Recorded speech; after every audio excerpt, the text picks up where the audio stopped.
Thank you so much for coming to the Centre for Research in Autism and Education 6th Annual Lecture. It's wonderful to see so many of you here. I'm Anna Remington, and I'm the Acting Director of the Centre for Research in Autism and Education, while our Director, Liz Pellicano, is on maternity leave. And Liz, it's wonderful to see you in the audience tonight. For those of you who don't know, CRAE was established in 2009 with generous donations from the Clothworkers Foundation and the Pears Foundation.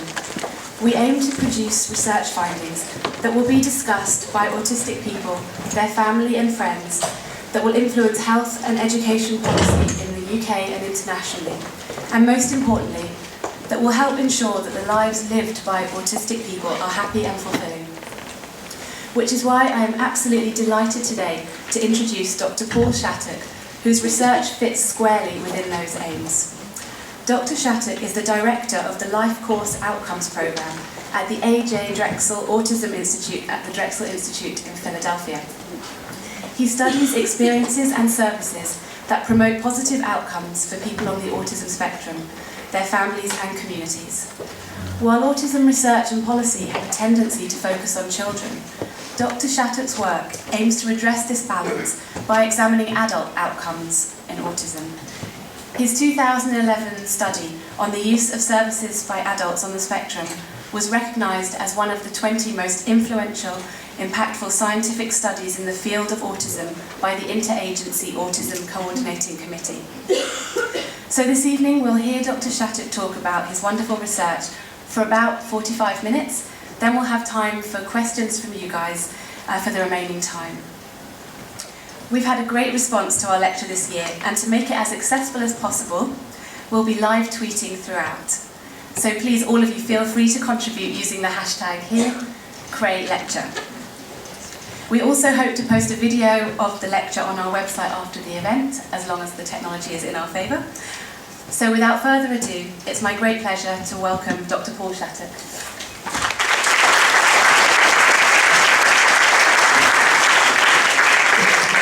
Thank you for that very gracious introduction. I appreciate it. I'm thrilled to be here, and thank you so much to the people at CRAE for inviting me. And thank you all for coming this evening. I'm really happy to see such a large turnout. I'm curious just to understand the mix here in the audience. Are there any parents of people on the autism spectrum in the audience? Yes. Any university students? Yes. Any faculty or other researchers? Yes, yes. Any other groups I've not mentioned? Okay. Teachers, all right, great. Professionals in the field. Let me get going. Works. So I have this research program, and it's called the LifeCourse Outcomes Research Program. And usually when I tell people that, they kind of cock their head and squint their eyes and say, what is that? So I don't have a background as a therapist or a teacher. I've been trained as a sociologist and epidemiologist, and we have a particular perspective on studying human development called this LifeCourse perspective. And I used to do a series of slides that were full of text and kind of explain the tenets of this approach. And I found that it's much easier to kind of talk about a hypothetical example to illustrate some of the points that inform how we approach the research of autism in our town. So imagine a young man named Miguel, who's in his final week of high school. He's getting ready to graduate, and he's been in receiving special education services since he was about 5 or 6 years old. He currently, in his special education plan, gets once a week, he gets to see a speech therapist, participates in a social skills group. He gets to see an occupational therapist to work on sensory issues. He also, at his school, goes to see a mental health counselor once a month to talk about anxiety and social interactions. And he's been doing quite well in school, and is looking forward to graduating. Graduates a few days later, his last day of high school. Now, I don't know how it works here in the United Kingdom, but in the United States, the last day of high school marks an important transition in a person's life. They are no longer eligible for the entitlement services that they've been entitled to for a decade and a half or so. All those services that he was able to access last week, next week, Miguel is not going to be able to access any of those. He now enters a world that is radically different in terms of its architecture of eligibility and service provision for social care than just 1 week ago. Hopefully, his team during the high school years have been helping to prepare the way for this transition to adulthood, this exit from the special education service world into the world of adult services. And in U.S. law, in the special education system, by law, the transition teams during the high school years are supposed to be lining up either a job or enrollment in post-secondary education for the year following the exit from high school. So that's hypothetically how the system is supposed to work.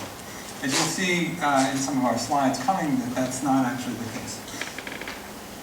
So the life course perspective has a particular focus on what we call transitions and turning points, whereas many psychological perspectives focus on how sort of human development and learning and things like memory unfold over time. You know, as in terms of psychological abilities and his learning achievement and his behaviors, Miguel's really not that different 2 days later after leaving high school. From a standpoint of how he relates to society, his place in society, how his life intersects with social institutions like policies, education, and social care, in the US at least, Miguel is a completely different person. He's a completely different person. His place in society is fundamentally altered forever. And it's these kinds of transitions and how they impact people and how we can re-engineer these transitions from a social care perspective that my team is really preoccupied with. And these are the kinds of questions that we pursue and that I'd like to talk to you about tonight. So in tonight's discussion, I'm going to do a little bit of presentation of some research findings, but this is not my usual talk about we did a study and we discovered this and next we're going to discover that. This is more about the philosophy and the approach that we've taken to building this program over the past 2 years. And we're really trying to pursue scientific research on autism in a different way than is done in most university centers. And I would kind of just like to talk about comes with pros and cons, like any choice. And I would like to talk with you a bit about that. And then during the question and answer period, I would love to hear your thoughts and reactions, and hopefully I can provide some value along the way. So LifeCourse Outcomes program, we have a little mission statement. We're building a base of knowledge about things other than clinical interventions that influence how life turns out. And tonight I'm going to talk about 3 components of activities that we are engaged in right now. One is our what we call our indicators initiative. Another is our emerging practices initiative. And last is our National Transition Research Network program. So indicators is a major plank of activity in our research program. And people often say, well, what's an indicator? What does that mean? Most of you, how many people have ever driven a car? Like as the pilot? How many have you ever been a passenger in a car? Most people have been in a car at some point, right? You know what indicators are. So indicators are things on your dashboard. You've got a speedometer that indicates to you how fast you're going. You have an odometer that indicates how far you've traveled. You might have a navigation system that indicates your location on your journey. Are you on track? Are you off track? Are you near your destination? Are you far away from your destination? You're surrounded by indicators about your course, your speed, as well as the well-being of your vehicle. Is your temperature overheating? Is your oil pressure falling low? These kinds of things. You're surrounded by indicators. Now, in social research, certainly in the US, and I believe in the UK, most countries have indicators research that are, you see it in the news headlines every day. You know, what's the employment rate? What percentage of young people are graduating from high school? What percentage of people are graduating from college? I'm sure it would be 100% for everyone in this room as a student. And we use indicators to assess where we stand, where things are in terms of social achievements as a society, and we use indicators to understand whether things are getting better or getting worse. You know, is the unemployment rate going up? Is it going down? And these become part of the fabric of our discussion about how society is faring in general. Now, in the world of autism research, at this level of social and community indicators, we have not really ever had anything that looks like a dashboard. What we've really had is something more like this. This is an old Ford Model T from the 1920s, and when automobiles were first produced, there were no indicators. There was no dashboard. You just had a, what do you have there? You've got a brake lever and a stick shift and a steering wheel. Pretty bare bones. That's kind of roughly the state of indicators research in the world of autism. And as a sociologist and an epidemiologist, when I decided to embark on this program of research, the first thing I thought was like, we don't even know what the unemployment rate is. We have no idea what percentage of people leaving high school, did they get a job? Where are they living?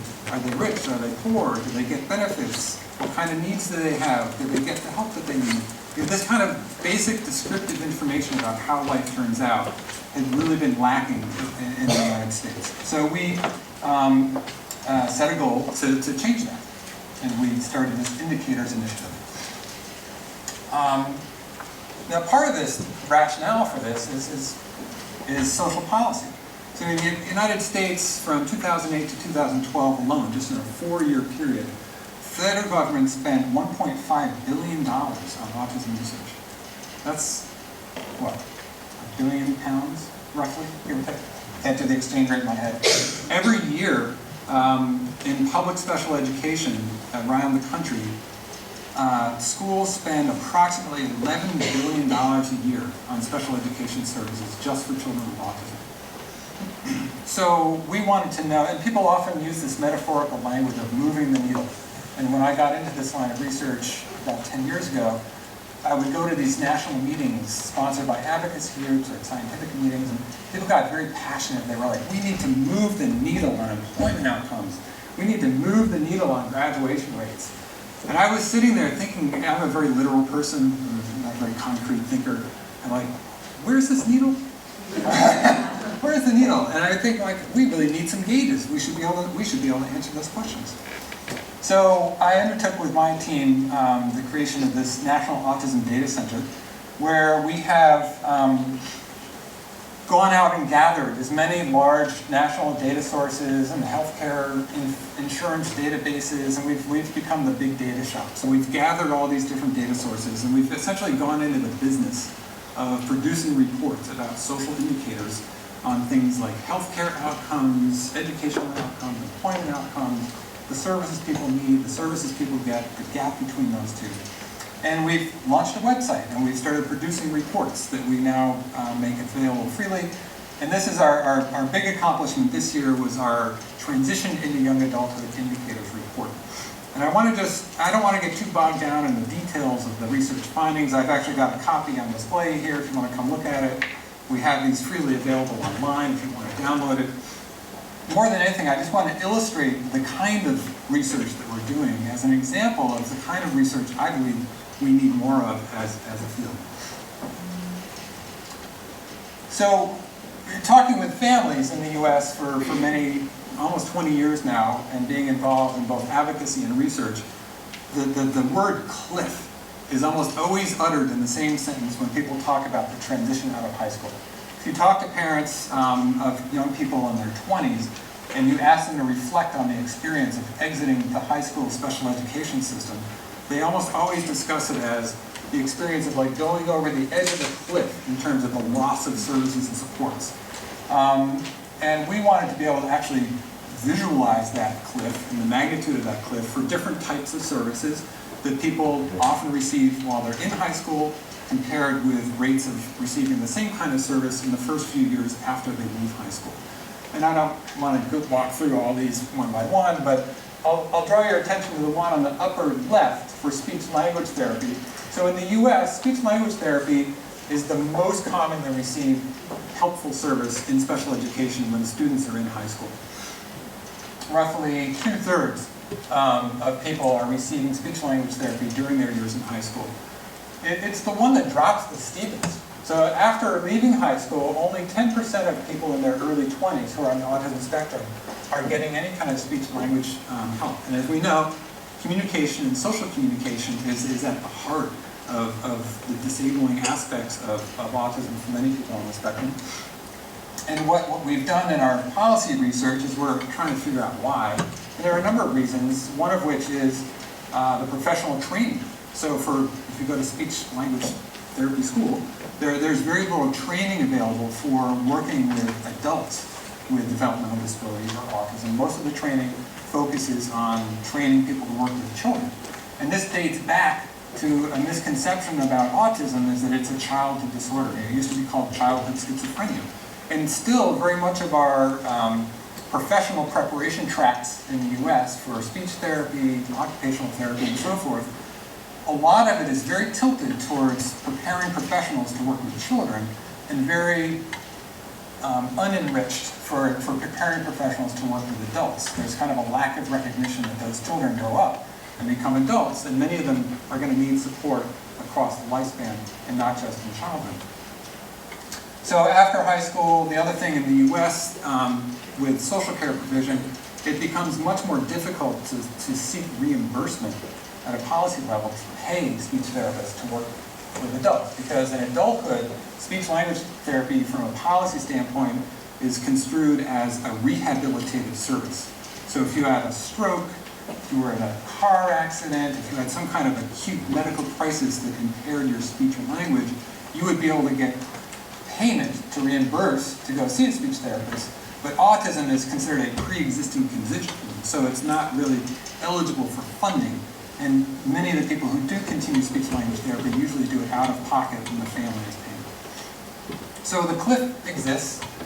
We've used this data quite a bit in interaction with lawmakers and policymakers to educate them about the facts of this cliff that families face after high school. And it's not just hyperbole and exaggeration from families, that there really is a cliff.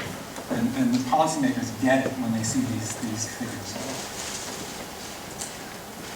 Now, as I mentioned, in the US, we have baked into special education law is a mandate that during the last few years of high school, there's supposed to be a planning process, like a strategic planning process, that's supposed to include staff from agencies, from other community agencies to prepare so that there is something to step into after high school ends, either a job or continuing education of some sort.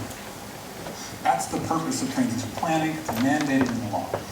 So one of the first things we wanted to do was look at the question, well, if that's the mandate, how many people actually get transition planning? And we found that there were approximately 15% of people who actually go through high school and never get any transition planning whatsoever. Many students also go through high school and they're actually never involved in their own transition planning experience. It's something that's done by the professionals in a room that doesn't include them or even their families sometimes.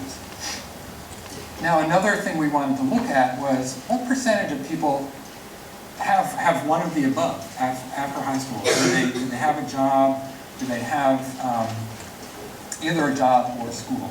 And what we found is that up until the early 20s, approximately 4 out of 10 young people are completely disconnected from both work and continuing education after high school. It was this finding about the discontinuation and the disconnectivity in the first few years after high school that we aggressively used in educating lawmakers about this phenomenon, and basically resulted in some subsequent legislation that was passed in the United States, the CARES Act, and then a recent reauthorization of the Vocational Rehabilitation Services Act. Encoded in both those laws is now explicit focus on paying more attention to the transition planning process.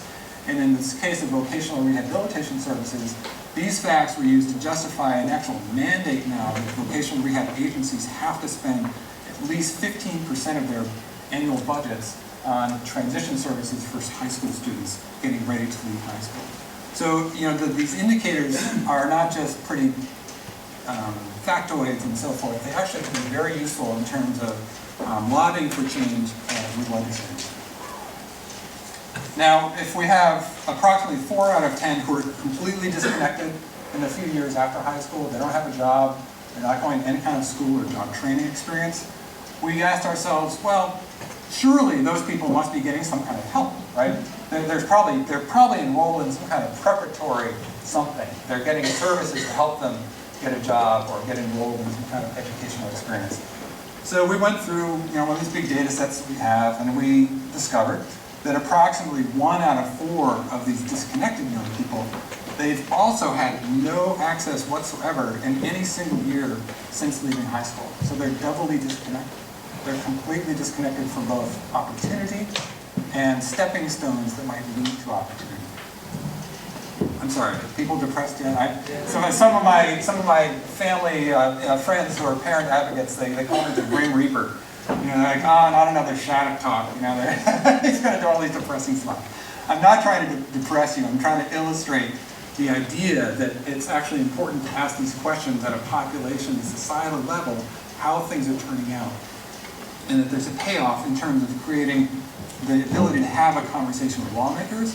And it also begins laying the groundwork for benchmark baseline data. So now we can start measuring over time, are things getting better or are things getting worse? We're spending $11 billion a year. $11 billion a year on services in special education for children with autism. Is this disconnection rate going to go up or is it going to go down?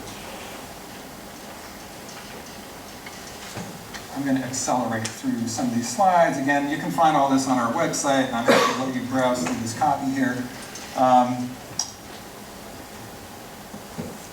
And I'm going to get into transition planning. So I misstated earlier. So actually, it was only just over half of young people had a transition plan had begun by the legally mandated age by which it's supposed to begin. So there's a real lag time happening in schools. And again, from our standpoint, as an indicators researcher, to me, what this does is it creates a benchmark data point against which schools can measure their progress. Schools should be measuring, well, we're supposed to be beginning transition planning by a certain age. What percentage of our students are we actually achieving that for? For family advocacy groups, it gives them a specific target that they can talk to school administrators about and lobby their advocacy around. This should be 100%. 100% of people should be getting the services that are entitled to by law. Employment is another big topic that we've looked a lot at. And this is looking at employment rates in the early 20s for young adults with autism. And it's based on a national survey question that said, have you or has your son or daughter, if the person's not able to answer for themselves, has the person with autism ever had any kind of job or employment since leaving high school? Part-time, internship, it doesn't anything job-like. Have they done anything? We found that 58% of young adults with autism, the answer was yes, and that rate of employment outcome, well, it's low, it should be higher. But it's much lower than the rate for other disability groups. So the data that we're using here allows us to track how the young people with autism are doing in comparison to young people with other types of disability. And in many indicators, indicator after indicator, we often find the young adults with autism are actually doing much poorly than their peers with other kinds of disabling conditions.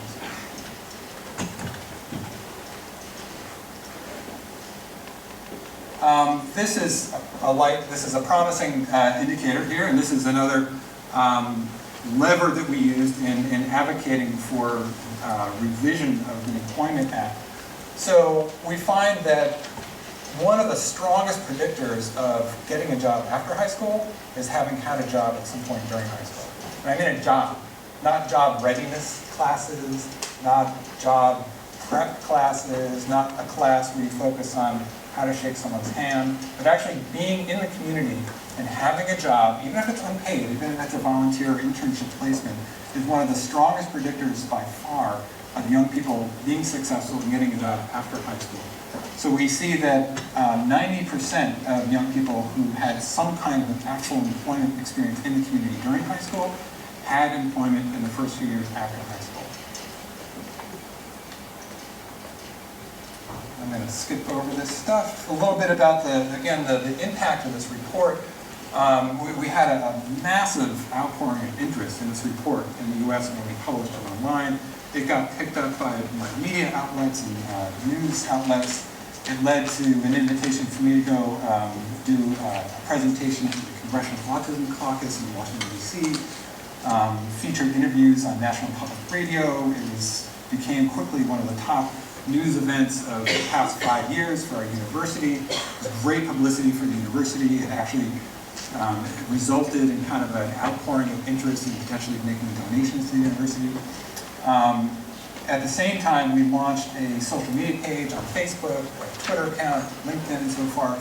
And we've had a tremendous outpouring of interest in this indicators research because, again, it gives advocates sort of news they can use in their lobbying efforts and their communication efforts with lawmakers and agency directors. Oh, and we also won a national award for our graphic design. I'm going to talk briefly about our National Autism Data Center. And again, this is this one report is really an outgrowth of a larger endeavor.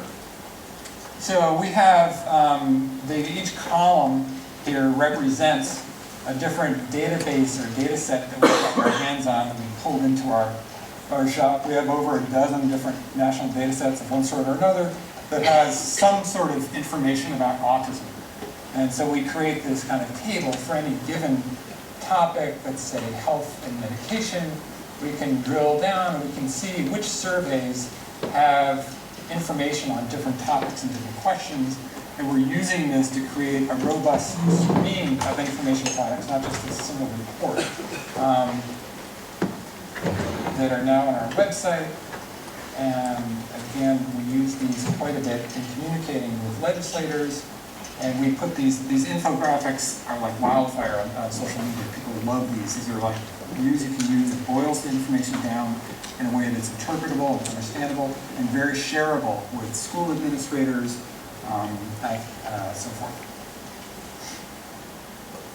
We produce fact sheets. You know, we really have tried to push the envelope of getting away from the traditional academic mode of just writing academic scientific papers and putting information products into the hands of families and advocates. We run a blog now. We've invited autistic authors to write about their experiences of living with autism and their thoughts about these topics. We pay all of our autistic staff and authors. We have, I was just bragging earlier, we have over 10,000 likes on social media now. So I'm going to move away from talking about the indicators research program and talk about emerging practices. So my background, I'm a latecomer to academia. I worked in the social care sector for many years in my 20s and 30s and did program planning and program management, fundraising, and that kind of thing. And it's been my personal experience that any social problem you can think of, whether it's poverty, unemployment, disability issues, and in just about every community, there are smart, compassionate, dedicated people who are working hard to figure out how to address that problem in their community. And it's always been my stance, really, when I think about intervention research in autism. My experience has been that there's a tremendous amount of experimentation and innovation that's actually happening kind of on the front lines of agencies, out in communities, parent groups, autistic self-advocacy groups. And yet there's a very low rate of collecting data from those experiments. There's a lot of experimentation happening, not much data collection, and not much data sharing. You know, if you're the executive director of an agency in this community, your job is to serve your community, and you're busy, probably 60 hours a week, raising funds, supervising staff, starting new programs. Your job is not to share your success stories with the world. You know, that just doesn't really enter your mind. So we wanted to create a line of research that was very applied and really focused on partnering with community-based social agencies that are doing interesting things. Do they work? Do they not work? How can we partner with them to build their capacity to measure the results of what they're doing and help them get even better at what they're doing by reflecting on their practice and bringing some of our skills as researchers into the community in a partnership. Now, the other thing that we're doing, we're actually deciding to use our university campus as essentially a social experimentation laboratory. And we've set our sights on kind of going into the business of pilot testing and operating services, particularly for transitioning youth. And we just submitted our first grant proposal last week, which would be to start a 2-year program for young people who have intellectual disability and autism to work with them during their last year of high school and their first year after high school, to use our campus community which is a business, and our global budget for the university is over $1 billion a year.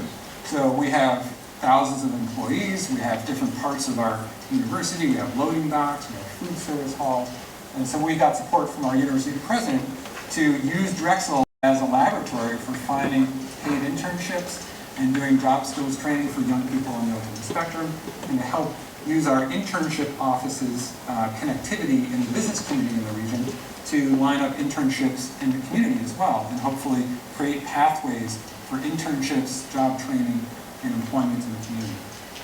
So we're trying to sort of turn the lens inward a bit and experiment in our own backyard and see if we can develop useful models for operating programs that leverage the unique strengths and resources of the university setting, and do research along the way about what's working or not.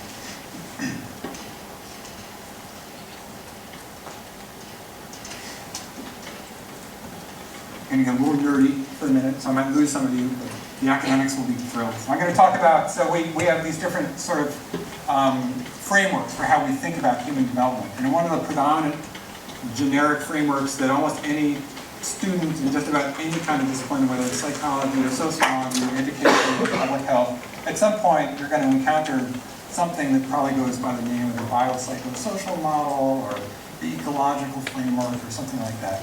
And it's based on a fundamentally simple insight that how our lives turn out is not purely a product of the genes we're born with, right? There's more to biology than figuring how life turns out. We're social creatures. We're embedded in families, we're embedded in neighborhoods, we're embedded in social institutions and cultures, we're embedded in modern times or ancient times.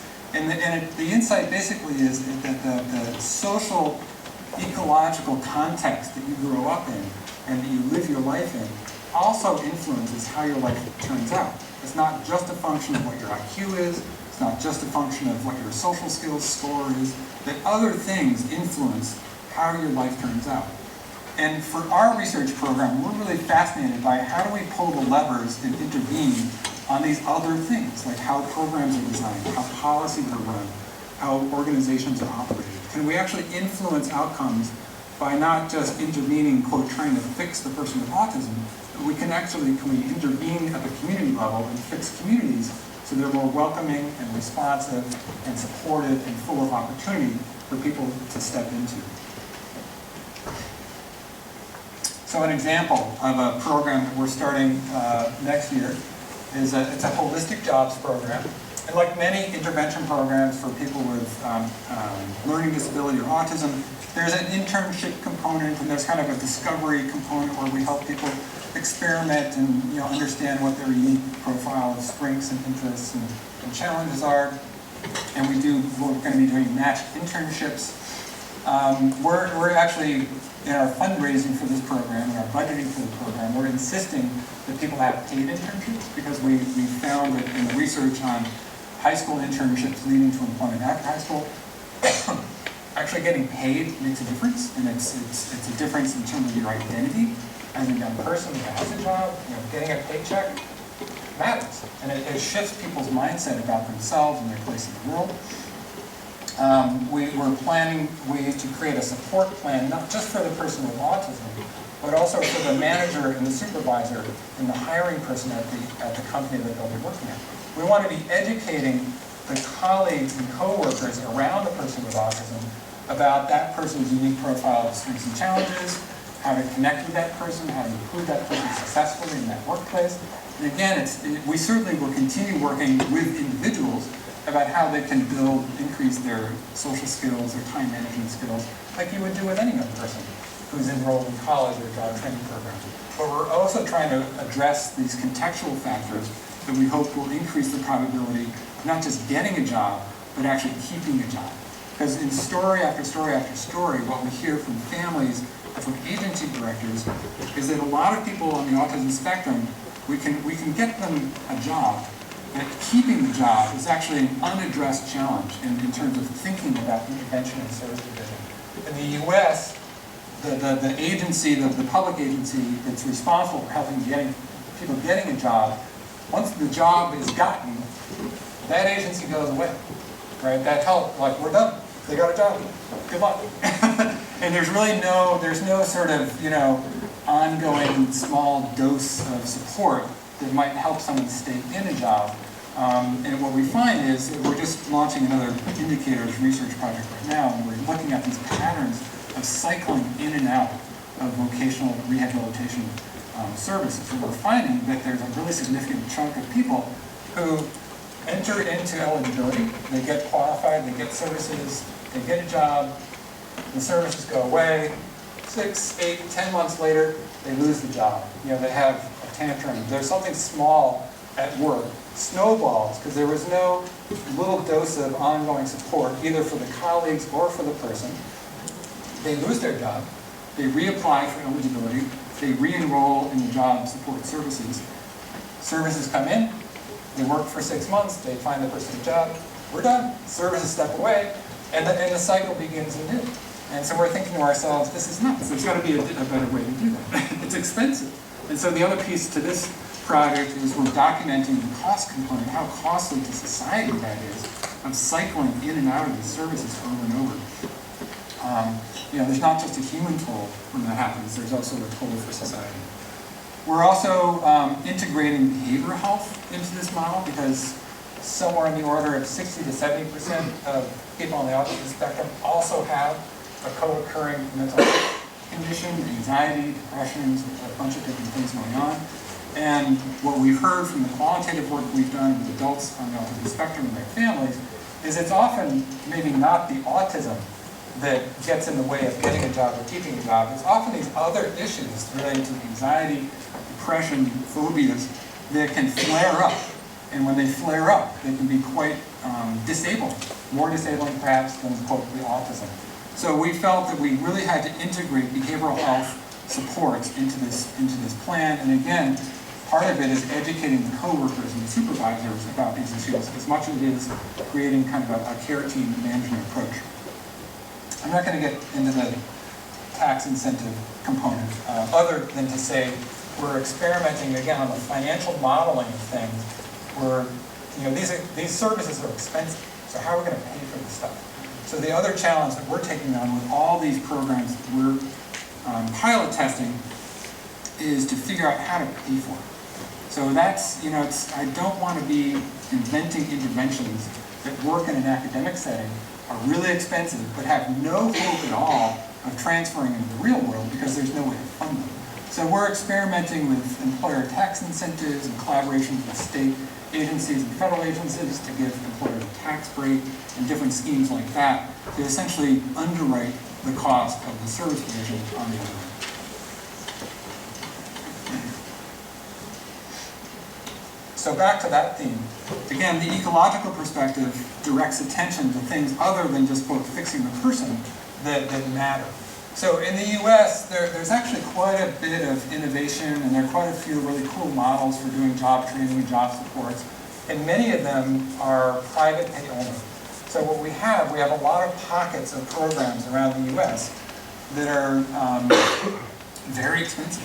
And so who can access them? There's no public subsidy, so they end up being oftentimes for more affluent families, and families from more modest means are left behind.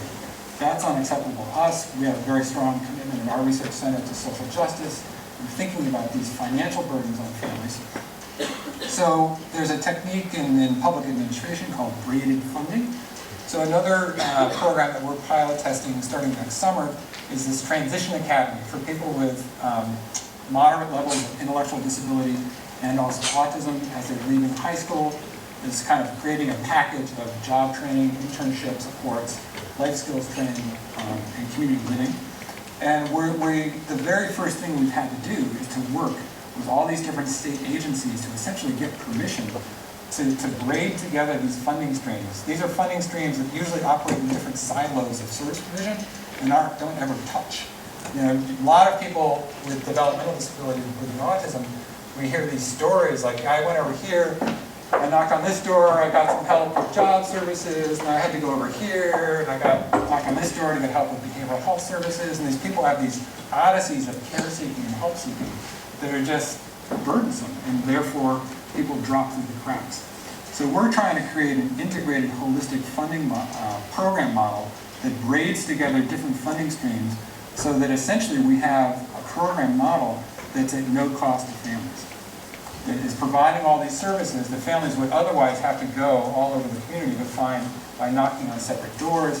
This is sort of one-stop shopping, and we've taken the effort to try to braid together these funding streams to make that financially feasible. So I think of that as an intervention. I think of that as a policy intervention. And if we can demonstrate how to do it in our community, we would then want to see if we can scale that and replicate it in other communities and help other organizations use a similar grading approach. And I really think of these as kind of like evidence-informed approaches to organizational and policy intervention. I'm running out of time here, but I just wanted one more thing. This is really cool. So I have a brilliant sociologist named Elizabeth Meakin-Kasrick who joined our team recently, and she does research on social networks. She's got an emerging program of research on the social dynamics of intervention. And so what she does is she helps school teams, she helps them map out all the different people that are involved in a given child's educational program, both at the school and in the community. And what we found is that the process of creating these maps, I'm not going to explain these maps right now, that's a whole other lecture.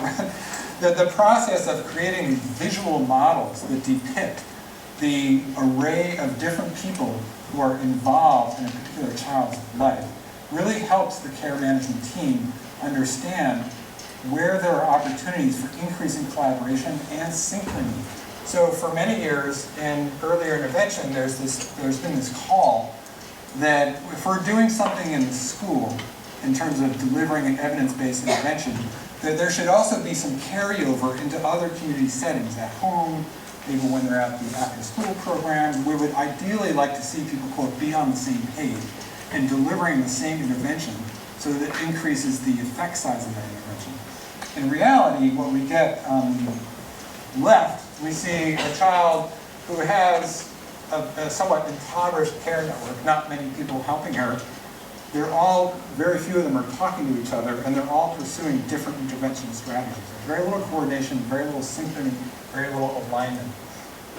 The child on the right is actually receiving a smaller number of interventions, but there's a greater degree of collaboration and coordination among the members of the care team, both at the school and in the community settings and at home. And by working with teams and creating tools for visualizing the degree of coordination and alignment that's happening across different settings, we're hoping to influence, again, that social setting, the context in which the intervention is delivered, and create better outcomes. Last but not least, we have a funded project to create a national research network on transition to adulthood, and that just got underway this summer. It began with a national meeting where we drew together stakeholders, autistic adults, family groups, researchers, policymakers, service professionals, and it's a convening and conversation grant. On one hand, we're convening a conversation about what the research priorities should be related to the transition to adulthood.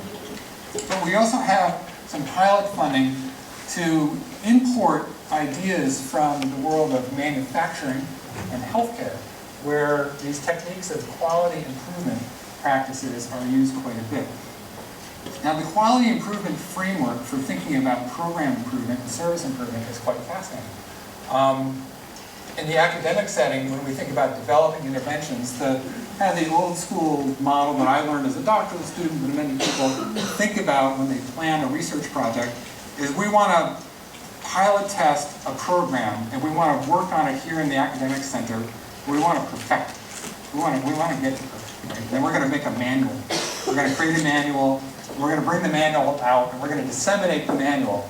And I'm going to get people to use my manual, and they're going to have an evidence-based practice, because we proved it. It works, right? In the university setting, we did a randomized controlled trial. It works. And here's my manual. You go replicate that. And I'll tell you what, if he doesn't get the result that I got, it's probably because he screwed up. He probably didn't follow the manual, and it's probably his fault. And it's this hubris in this, I find it kind of an arrogant approach, And in many academic circles, it drives me crazy, because having a background in community-based care, many people in community-based care settings have had a really bad interaction at some point in their career with an academic partner who had that kind of mentality. The QI framework, the Quality Improvement Framework, is a very different mindset. The QI framework says, well, you're working hard in your community. You've got an organization that you run, and you're helping people find jobs. We're going to help you essentially reflect on your practice and help you create some really feasible and affordable ways to collect limited amounts of data that are going to give you specific information about how well your program is working. And we're going to engage in a process which in QI geek speak is called PDSA cycles. Again, this is kind of imported from the world of manufacturing. We're going to basically do these little micro experiments. We're going to try tweaking how you do what you do some little way. And we're going to continue collecting data to see if outcomes get better or get worse. And it's through this iterative cycling of experimentation and data collection and creating measurement-informed practice modification that programs get better over time. It works in manufacturing, it's working in healthcare. We're trying to bring it into the social care settings and educational care settings. We've had some limited success working with a couple of school districts in the Philadelphia region. We've got a couple of agencies in Philadelphia and Los Angeles school districts that we're going to be pilot testing these approaches with. And we're going to see how they work. We hope that we'll be able to transplant some of these quality improvement mindset approaches into the social care sector with groups. Again, it's an example of I'm not going out and directly intervening with students. We're intervening, the target of our interventions is actually organizations and how they manage their programs. Underpinning all this, we always have to have a summing up slide. This is my summing up slide. We're trying to develop approaches to intervening in organizations and communities and creating programs and policies that still have there's still a focus on supporting individuals to be all they can be, helping people to continue to grow their abilities, their strengths, like we would do with any young person, whether they have autism or not. But that's not all. If all we're doing is intervening on people and quote, helping the autism alleviate or whatever, then we're missing an important part of the picture. So we're also focused on how do we expand the quantity of and access to community-based opportunities, like jobs. If you do a great job of transition planning, you help a high school student be in a social skills group, they do a job skills class in high school. If there's no job for them to step into after they leave high school, it doesn't matter how adept they are at job skills and social skills, there has to be a community-based opportunity for them to step into. And so we believe in creating a research program and an intervention program around this issue of expanding the number of access to community opportunities, and that means building these employer alliances to educate employers about employing people with autism, how to do it, how to make it succeed. Analyzing, studying, and intervening on social systems, whether it's policies, how funding streams come together or don't come together, how to create more alignment across intervention settings among people that are working with the same person. These are all areas that are really ripe for research and practice development. I'm a measurement guy. I'm really passionate. Again, I'm a very concrete thinker. If we're going to move the needle on stuff, I want to have the gauges. Whether it's consulting with an organization about how they can measure outcomes at the agency level, or thinking at the level of the nation and thinking about how we can have measurable indicators of things like the employment rate. We need to have measurable indicators to know if things are getting better or getting worse. If we're going to do an intervention, does it work? If we don't have measures, we don't know. And then last but not least, I think there are some really incredible research opportunities around adapting and importing this continuous improvement mindset and techniques from healthcare, from manufacturing, and experimenting. But what have we got to lose? Spending $11 billion a year during the first 2 years after high school, more than 60% of young people with autism don't have a job and aren't in school. I don't think things could get too much worse. So let's give it a try, right? I'm hopeful. I'm an eternal optimist. My friends tease me. They're like, oh, he's smiling. I do believe that even though the outcome statistics are a bit grim, we have some really cool stuff we could be playing with, experimenting with, and doing research on. And I actually have a great degree of hope.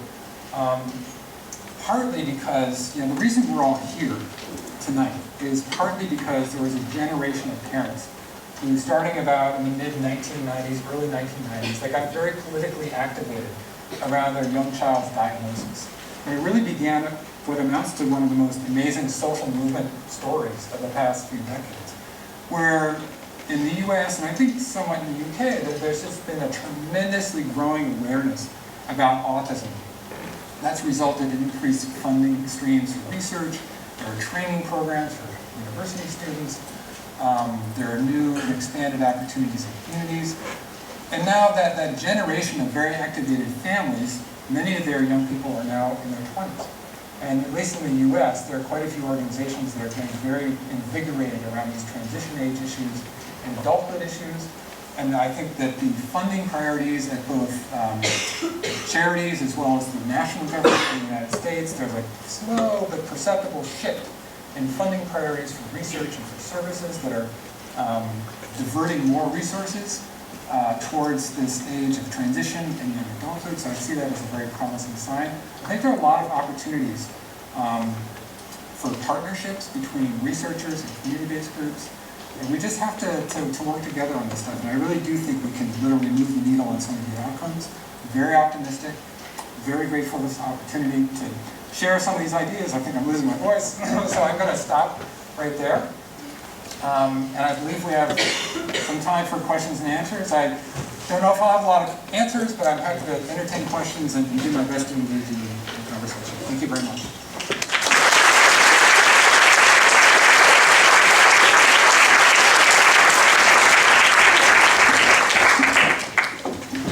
Very much for an absolutely fascinating talk. We've definitely got time for some questions, and we've got two people with some roving mics.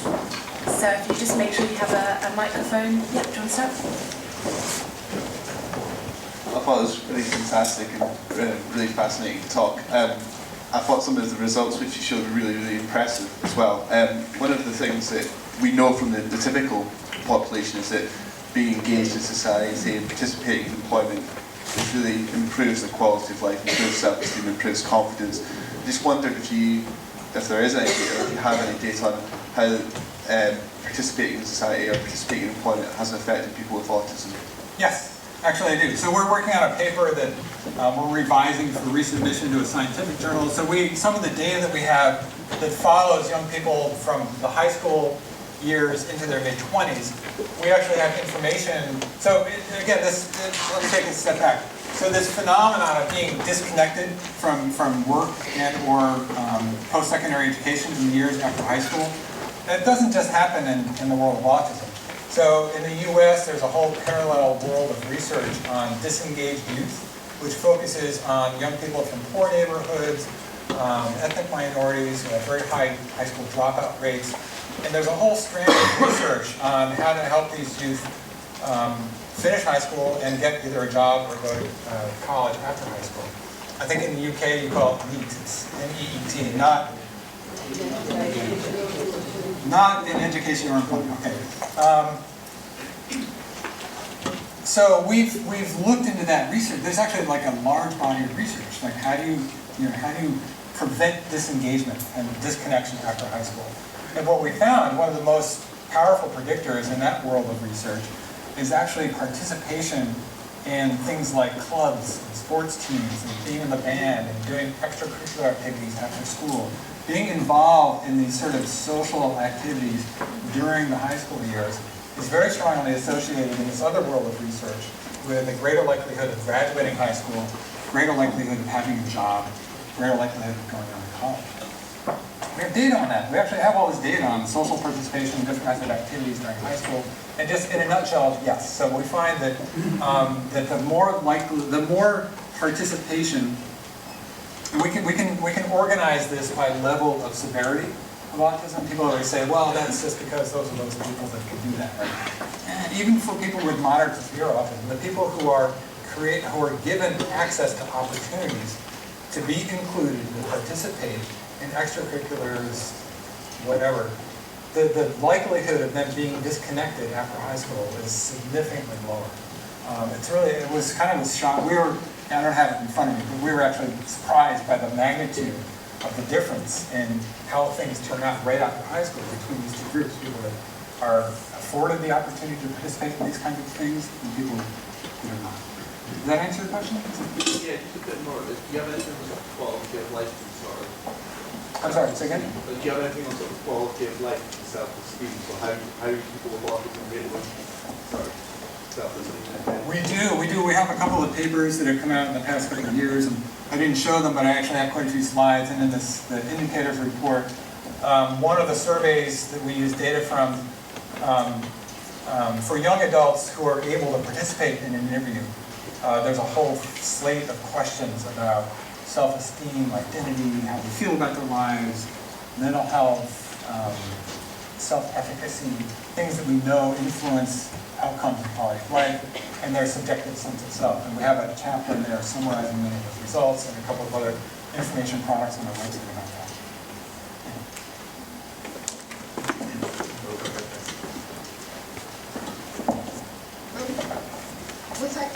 Sorry, I'm Caroline Hurst. I'm actually an autism trainer.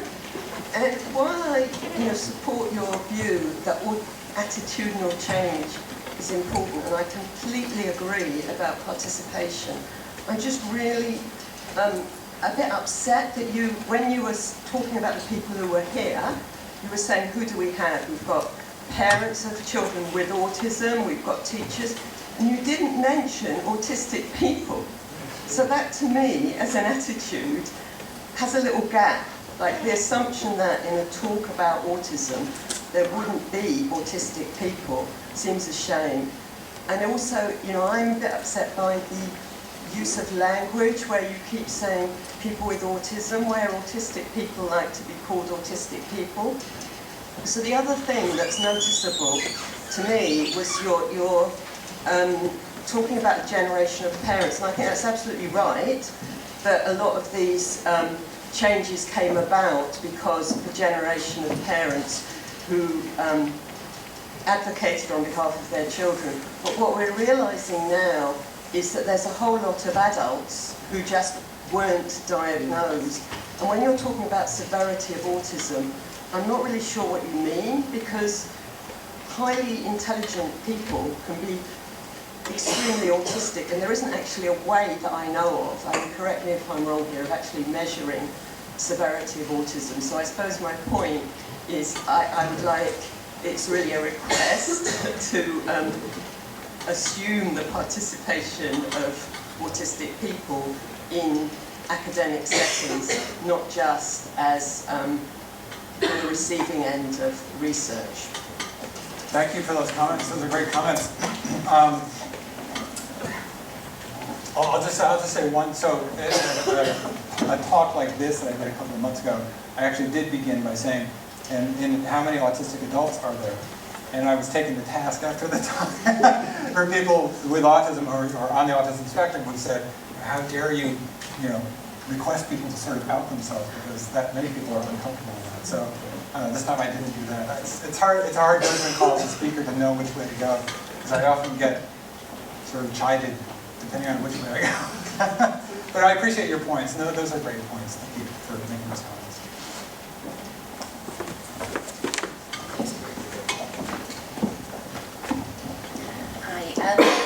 I just wanted to say thank you. I thought it was really accessible and interesting presentation, and just to flag that there's some parallel or perhaps complementary work over here. So, for example, we're running a project. Sorry, I'm from Ambitious About Autism. We're running a project in partnership with young people and families and schools and colleges and employers in several different areas, exactly about that transition right through from early school age, how you start setting those aspirations around employment and adult outcomes. But my question was a slightly geeky question about your indicators and data, in that we have been pushing for quite a long time for data from government bodies and other organisations, and what you were saying sort of inspired me to think about working together as groups and individuals, I suppose, here, and our other partners to try and bring some of that data together ourselves. And I just wondered if you could just highlight what are the 3 or 4 most useful sources of information that you've been using to build a picture and the information that you've got. And I suppose to others here that if you're interested in trying to replicate some of that information here in the UK, please do come find me, get in touch, or speak to CRAE colleagues, because it feels like a slight gap over here that might benefit us all if we could pull that information together. Yeah, so data collection is expensive. Just having been involved in surveys and that kind of thing. So we're always trying to ferret out and find data wherever it may live that has anything to say about anything related to autism. So there are quite a few institutional studies that are sort of funded ongoingly or episodically in the U.S. that are about health, social care, educational, sponsored by the U.S. Department of Education or the Department of Health and Human Services. So we try to use data from those when we can, because they tend to be very rigorously designed and they tend to be representative of the whole U.S. population, which is very unusual in the world of autism research. Most recently, what we've actually been doing is we've been launching kind of an advocacy campaign with a collection of researchers through this Transition Research Network, but also the autistic self-advocacy groups and some of the parent advocacy groups. We're actually lobbying some of these federal agencies that do large studies of things. Like there's a mental health surveillance study that goes on periodically in the United States. That's the study where we get our official statistics of what's the prevalence of depression and anxiety and so forth, drug abuse. They don't ask about autism. There's no assessment or thinking about autism. So we're having a conversation. I guess I can't say we're lobbying because we're not allowed to lobby. But we're having a vigorous conversation with this federal agency and working with our Legislative Affairs Office at the university and some federal legislators that are friendly to the issues of autism to build the case for asking about all these other health and mental health conditions in these federally funded surveys, many of which are millions and millions of dollars per year. Why aren't we also asking about autism? So some of the work we're doing is less, it's been sketchy. We kind of catch as catch can with these different data sources right now. But if we really want to be in a strong position going forward, we have to make the case for including data collection and national data collection infrastructure to include autism as one of the things the information is gathered about.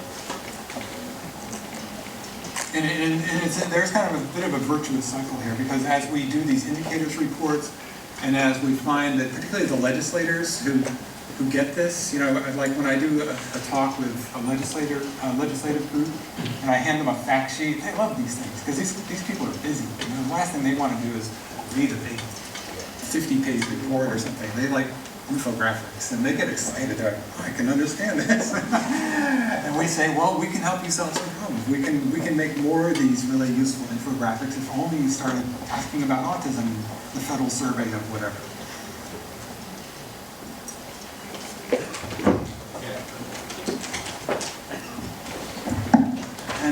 Thank you very much. Yeah, it was a really enjoyable talk this evening.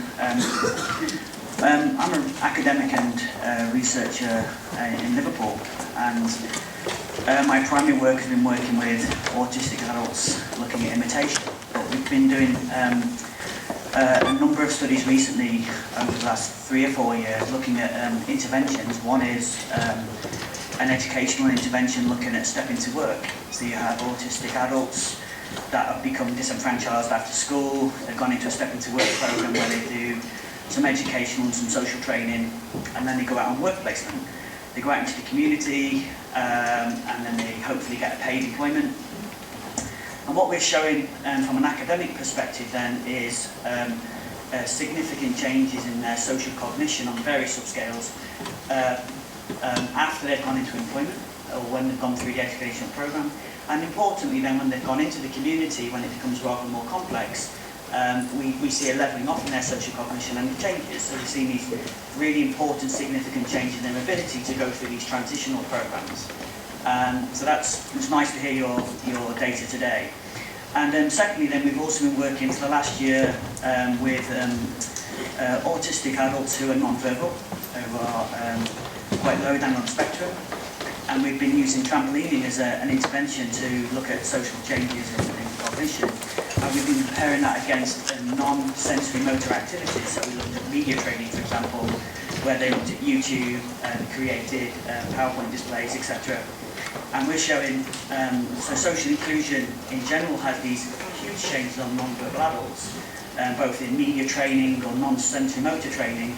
But in trampolining, we're showing significant changes in repetitive behaviours. So restricted and repetitive behaviours seems to be changing more so when they're engaging in trampolining, amongst other things too.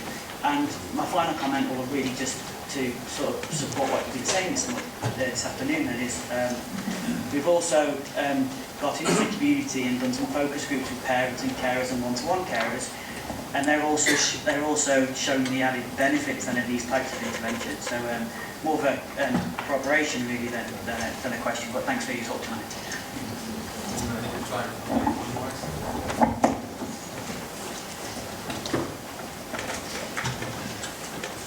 Yes, thank you for the talk. I was very impressed by one of the figures you quoted in terms of the predictive value of having a job in high school and the correlation with post-school. I just wondered whether you've been doing much work with employers, whether it's the entry level, you know, the McDonald's and Ben and Jerry's or whatever, as well as the more substantial employers, and what sort of response, if any, you've had, particularly from the major corporations.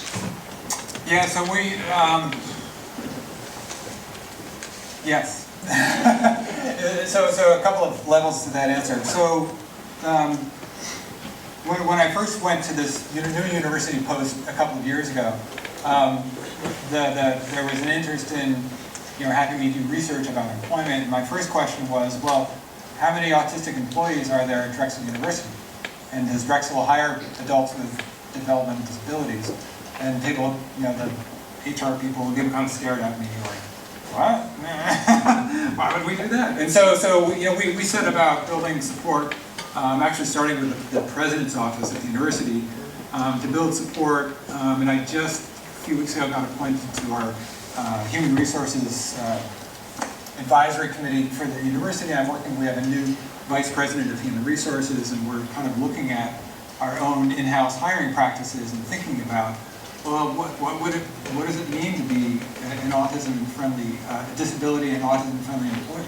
What does that mean in terms of how job applications work, how the workflow of hiring, interviewing unfolds? So we're doing a bit of quality improvement in our own house as one step. The job training, the two programs that we're essentially going to be launching next summer, one is for high school students and one is for young people just out of high school. They both have a very heavy emphasis on engaging with the employers, first through internships and then through the higher job placement. So one of the things that I was excited about this new job at Drexel University. Drexel University is, in the US, it's famous for what's called the co-op model of undergraduate education. So in a co-op university, just about every undergraduate student does one, and many do 2 or 3 6-month full-time paid internships as part of their undergraduate education. That is part of the curriculum, basically. So there's an incredible machine at Drexel University. So we have a network of over 3,000 employers in the region who come back year after year. They take our students, they pay them, they do internships. So we have this incredible, rich network of relationships with area employers. And so again, we've been working with the internship center at the university about helping us to identify particular employers who might be most receptive to an overture to begin this sort of conversation about also taking on autistic interns. Then most recently, I can't name names, but there are several famous, you've probably heard of them, there's some famous sort of corporate initiatives right now around trying to hire autistic employees. And so 3 of them in particular we've been in negotiations with to do essentially like the evaluation research contract on their initiatives to help them assess the impact. And the most interesting for me at least, one of the most interesting aspects of that is the research on the business case. You know, what's it doing to the bottom line? How do other employees in each unit where an autistic employee is hired, how does that affect employee morale? You know, some of the initial qualitative research we've been doing in a somewhat informal ad hoc way seems to suggest that actually perhaps the biggest benefit to the firm in many of these situations is actually on employee morale and the people there, because people feel a sense of accomplishment, they feel like they've had their horizons expanded about neurodiversity. So these are the kinds of conversations we're trying to have with employers. There are other projects happening in the US that I'm not directly involved with. There is one coalition of disability organizations that includes some autism organizations and other disability organizations that is particularly targeting major global corporations. And I think PepsiCo and a few others have signed on, where they're asking this question, you know, how, as a corporation, how do we become more adept at recruiting and hiring adults with disabilities?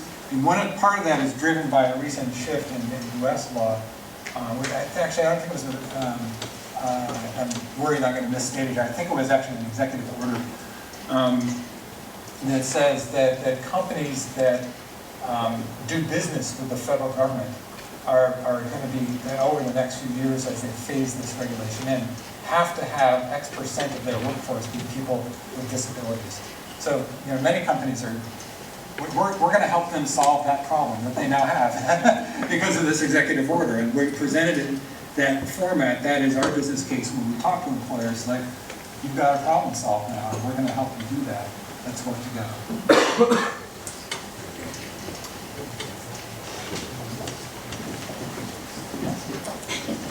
So I think we'll probably draw it to a close now, but just thank you again so much for such a wonderful talk. It was particularly inspiring to hear about research that's really having an impact in the real world. And thank you to all of you for coming, for your involvement in this great discussion that we've been able to have. Thank you to the CRAE team for all their hard work, especially thank you to Lorcan for the immense amount of work they've put into making tonight happen. And we really hope to see all of you at a CRAE event soon. We don't quite have the number of followers that Paul has, but maybe with your help we could. So please find us on Facebook and Twitter and continue the conversation with us. We'd love to see you again soon. Thank you.